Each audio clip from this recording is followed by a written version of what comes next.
पहलगाम हमले के बाद भारत के ताबड़तोड़ एक्शन से बौखलाए पाकिस्तान में एक बहुत बड़ा हमला हुआ है। यह हमला बलूचिस्तान के कलात में हुआ है, जहां कई सरकारी इमारतों को फूंक दिया गया। हमलावरों ने जमकर गोलीबारी की, कुछ जगहों पर धमाके भी किए, तो हाईवे पर जाम लगाकर पाकिस्तानी पंजाबी मूल के लोगों को ढूंढ ढूंढ कर उन्हें भी निशाना बनाया गया। ये जानकारियां पाकिस्तानी मीडिया में इस समय की सबसे बड़ी खबर है।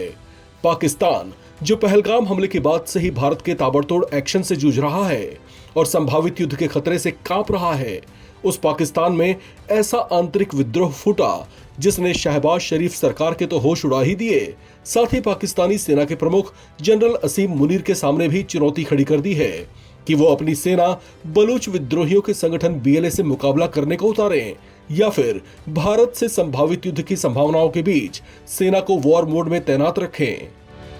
पाकिस्तान में आंतरिक हमलों और राजनीतिक अस्थिरता के बीच अब बलूचिस्तान में हालात और बिगड़ते जा रहे हैं। बलूच विद्रोहियों ने नेशनल हाईवे पर कब्जा जमाकर सरकारी इमारतों को आग के हवाले कर दिया है। वाहनों की तलाशी लेकर आम लोगों से पूछताछ की गई, जिससे ट्रैफिक पूरी तरीके से जाम हो गया। भारत में आंतरिक गतिविधियों को बढ़ावा देने वाला पाकिस्तान अब खुद आंतरिक विद्रोह की चपेट में है। बलूचिस्तान में विद्रोही गुटों ने खुलकर सरकार के खिलाफ मोर्चा खोल दिया है। सरकारी इमारतों को जलाने, हाईवे बंद करने और लोगों से पूछताछ जैसी घटनाएं अब आम होती जा रही हैं। इस बार बलूच लिबरेशन आर्मी के हमले ने पाकिस्तान की सुरक्षा व्यवस्था पर बड़ा सवाल खड़ा कर दिया है। जानकारी के मुताबिक मोंगचार इलाके में बंदूकधारी लोगों ने कराची को क्वेटा से जोड़ने वाले हाईवे को पूरी तरह से जाम कर दिया। रास्ते से गुजरने वाले वाहनों को रोक रोक कर उनकी तलाशियां ली गईं और कई बसों व कारों में बैठे लोगों को उतार कर उनसे भी पूछताछ की गई। हमलावरों ने वहां मौजूद कई सरकारी इमारतों में आग लगा दी, जिसमें नेशनल बैंक ऑफ पाकिस्तान, एक स्थानीय अदालत और अन्य विभागों के दफ्तर शामिल थे।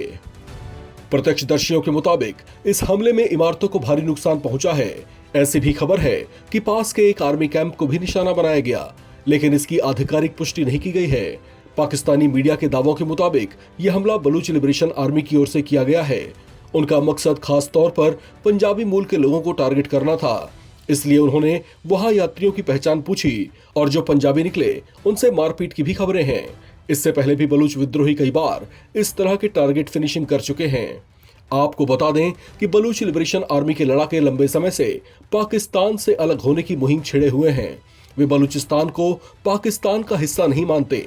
इसी के चलते बीएलए के लड़ाके पाकिस्तानी सेना और सरकार के खिलाफ आक्रामक बने हुए हैं। कुछ हफ्ते पहले ही उन्होंने एक पूरी की पूरी पैसेंजर ट्रेन को भी हाईजैक कर लिया था, जबकि पाकिस्तानी सेना के काफिले पर हमला भी किया था, जिसमें कई पाकिस्तानी अधिकारी मारे गए थे। इस खबर में फिलहाल इतना ही। बाकी अपडेट्स के लिए आप बने रहें एनबीटी ऑनलाइन के साथ।